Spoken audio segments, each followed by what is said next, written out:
Flash theatre TV நேயர்களுக்கு அன்பு வணக்கங்கள். நேற்று வெளியாகியிருக்கும் நேசிப்பாயா படம் எப்படி இருக்கு? விமர்சனம் இதோ. முரளியின் மூத்த மகன் அதர்வா ஏற்கனவே ஹீரோ ஆகி நடித்திருக்கிறார். இப்பொழுது நடித்து கொண்டும் இருக்கிறார். முரளியின் இரண்டாவது மகன் ஆகாஷ் முரளியை ஹீரோவாக வைத்து அவரது காதல் மனைவி சினேகா பிரிட்டோவும் சினேகாவின் தந்தை சேவியர் பிரிட்டோவும் தயாரித்திருக்கும் படம்தான் நேசிப்பாயா.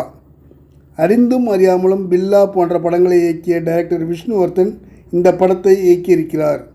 டைரக்டர் சங்கரின் மகள் அதிதி சங்கர் தான் படத்தின் ஹீரோயின். படத்தின் ஆரம்பத்தில் லைவில் டிவி செய்தியை ஹீரோ ஆகாஷ் முரளி வீட்டில் பார்க்கும்போது அவனது முன்னாள் காதலி அதிதி போர்ச்சுகல் நாட்டில் ஒரு கொலை குற்றத்திற்காக கைது செய்யப்பட்டிருப்பதாக வீடியோவுடன் செய்தி வருகிறது.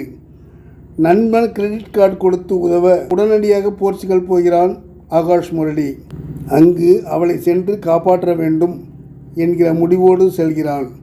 போர்ச்சுகலில் தொழிலதிபர் ஆதிநாராயணன் என்கிற சரத்குமார் அவரது மனைவி குஷ்புவிடம் செக்ரட்டரியாக வேலை பார்க்கிறார் அதிதி. அவர்களது மகனை அதிதி கொலை செய்ததாக குற்றச்சாட்டு. போர்ச்சுகல் போன பிறகு ஆகாஷ் முரளியின் அதிரடியில் பல விஷயங்கள் ஒன்றன் பின் ஒன்றாக தெரிய வருகிறது. ஆரம்பம் முதல் லைவ் போர்ஷன் மற்றும் ஃப்ளாஷ்பேக்கில் ஆகாஷும் அதிதியும் பழகுவது, லவ் பண்ணுவது, பிரேக்கப் ஆவது என்று காட்சிகளும், போர்ச்சுகலில் அதிதி ஜெயில் காட்சிகள், ஆகாஷ் ஆக்ஷன் முயற்சிகள் என்று மாறி மாறி போகிறது திரைக்கதை.